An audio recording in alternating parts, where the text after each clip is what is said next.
Hey, it's Brian Tarian here from the Disability Digest. If you grew up in a house like anything like mine, you were commonly told what not to do. So this is my top 4 things for disability recipients that I strongly suggest that you don't do. Now, this is based on my 17 years of doing this work. There's 172,000 people here. I've interviewed probably now over 2,200 people that I've interviewed. So I've gathered this information, boiled it down, and there'll be supporting information. So before you go on any further, you haven't done so already, I would like this channel. I would hit the bell so you get all the other notifications. That will give you a deeper dive into this to help you out. And if you're not approved for your disability benefits, then definitely stay tuned, because this is going to apply to you when we help you get approved. So here we go. Top 4. Number 1 is growth. Don't stop growing. Problem I see with people, they get approved, contact them back a year later, and they've just taken a wicked nosedive because they haven't done anything. They didn't follow directions to get a plan in place for doing the best that they can to like grow and improve or learn something, read something. You know, we have people here that on the other side of that spectrum have taken the time to learn languages, that have taken the time to learn different skills, not necessarily with the intent to apply them because they can't to go back to work, but if you don't use your mind and you continue growing, it really, what we've seen is just people deteriorate. So that remote control sitting on the couch, not good for people. And if it isn't an interest in work, then follow some of the other messages that we have here, because it could be that you're starting with like just doing some volunteer work, which we can help you and find places for you to do that, or part-time work 2 or 3 hours a day, or a sabbatical, or different things that you can do. So plan your time and your growth strategy. That's number 1. Prepare for a disability review.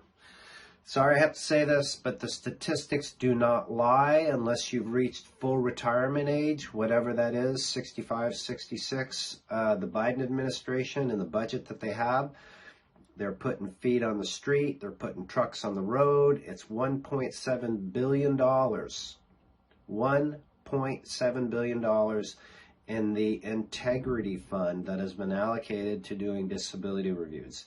I don't say this to freak you out, but again, the numbers don't lie. So just follow the directions that we have here. The very basic ones are stay in treatment. Communicate to your doctor with the information that we provide you, like what you need to say and do in every visit. So when your review comes back in, that it can, it's going to go away quickly.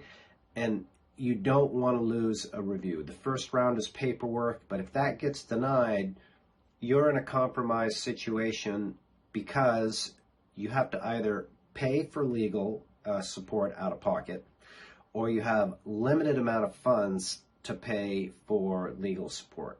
Here's why.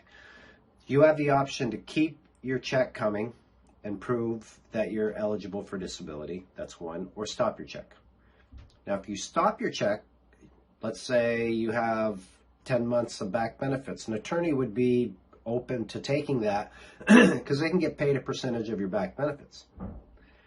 But if you have your check coming, there's no back benefits, they've got to do a deal where they need to get money up front, which it usually costs $3,000 to $5,000 to do some CDR work. Not many people do it. They don't like to do it. So just don't go there. Follow the information here at the Disability Digest. We have a no-charge benefit protection program, for real, no charge. You can learn about that. That can also help you out and might be a fit for you. Next thing is, you can certainly work, and this is back to the growth part, but don't earn over the allowed amount. It's the number 1 problem. People are like, I didn't know I couldn't earn that much money. It's all over the place on this channel, and for our members anyway. It's $970 a month. That's it. When you go over that, you can do that a limited amount of times. You get into your trial work period, but once you've gone through your trial work months, you know, you're going to have somebody knocking at your door.